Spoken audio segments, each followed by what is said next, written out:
নমস্কার। শব্দতালে কবিতায় কবিতা আপনাদের সবাইকে সাদর অভ্যর্থনা। আমাদের ফেসবুক পেজ কবিতায় কবিতা, সেখানেও আপনারা আমাদের ফলো করতে পারেন।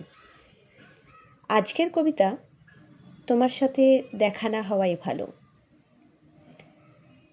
এই কবিতাটি আমি নিজে লিখেছি, আমার স্বরচিত কবিতা। আমি চাই তোমার সাথে আমার যেন আর দেখা না হয় কখনো, কোনো দিনও। কারণ আমি নিজেকে অবিশ্বাস করি, আমি লোভী, আমি বেহায়া, আমি স্পষ্টবাদী, আমি দুর্নিবার। তাই তোমাকে দেখে এই অবাধ্য চোখ সরাতে পারবো না, সে নিশ্চিত। তোমাকে দেখে হাজার বসন্তের অপেক্ষার পর মরা গাঙে জোয়ার আসার মতো আনন্দে তোমার দিকে আমার চোখ চলে যাবেই।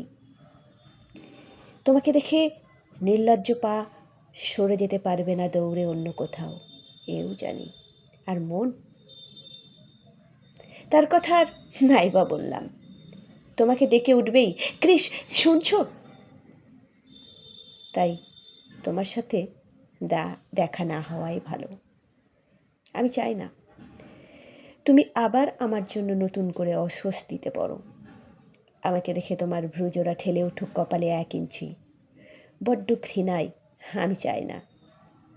তোমার মুখে স্পষ্ট হোক বিরক্তিতে কিছু বলি রেখার দাগ আমাকে দেখে, আমি তাও চাই না। আর তোমার মন করে উঠুক পালাই পালাই আমাকে দেখে, তাও আমি চাই না। তার থেকে এই ভালো আমরা নিজেদের দুনিয়ায় থাকি, নিজেদের মতন গুছিয়ে, পরিপাটি করে, নতুনভাবে নিজেদের মানিয়ে নিয়ে। দুজন দুজনার ভীষণ অচেনা হয়ে, ভীষণ পর হয়ে ক্ষতি কি?